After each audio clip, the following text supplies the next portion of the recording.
ముస్లిం సహోదరులు కూడా కొబ్బరికాయ కొడతారు కదా, మీరు ఎందుకు కొట్టరు నాకు చెప్పు అని అడిగాడు ఆయన. ముస్లింల కంటే ఎక్కువ నిష్టనా మీకు, ముస్లింల కంటే ఎక్కువనా మీకు అని అన్నారు. అంటే నేను అన్నాను, కాదు కాదు, ముస్లిం సహోదరులు కొబ్బరికాయ ఎందుకు కొడతారు, అసలు మీరెందుకు కొడతారో నాకు చెప్పండి. పెద్దలు నియమించారు కాబట్టి కొట్టాలన్నాడు. పెద్దలు ఏ కారణంతో నియమించారో చెప్పండి అని అడిగాను. అప్పుడు ఆయన అన్నాడు, నాకు తెలీదు. ఒకప్పుడు పెద్దలు, అంటే మనోధర్మశాస్త్ర నిర్మాణం కంటే ముందు ఋషులు తమ చేతుల్లో కలుషాలు పట్టుకునేవారు, లేదా చిన్న చిన్న రాగి బిందెలు పట్టుకొని ఎవరు ముట్టుకోకుండా అంటుకోకుండా ఉండే నీళ్ళను తీసుకురావడానికి ఎవరు నిద్ర లేవక ముందు వెళ్ళి తీసుకునేవారు. ఆ నీళ్ళని తీసుకొచ్చి దానికి మంత్రోచ్చటన చేసి దాన్ని తీర్థంగా ఇచ్చేవారు. కాలం గడుస్తున్న కొద్దీ ఎవరు ముట్టుకోకుండా అంటుకోకుండా ఉండే నీరు ఎక్కడ దొరకట్లేదని అర్థమైంది వాళ్ళకి.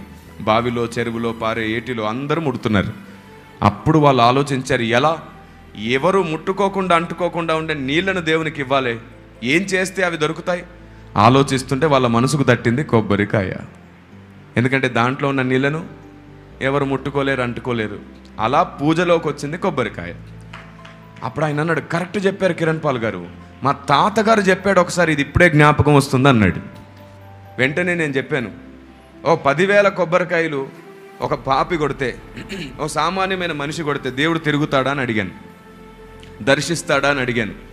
అప్పుడు ఆయన ఏమన్నాడు తెలుసా, శాస్త్రీయంగా కొన్ని పాప ప్రక్షాళన చేసుకొని, పూజలు చేసుకొని, వ్రతాలు చేసుకొని ఆ తర్వాతే దేవుడు తిరిగేది.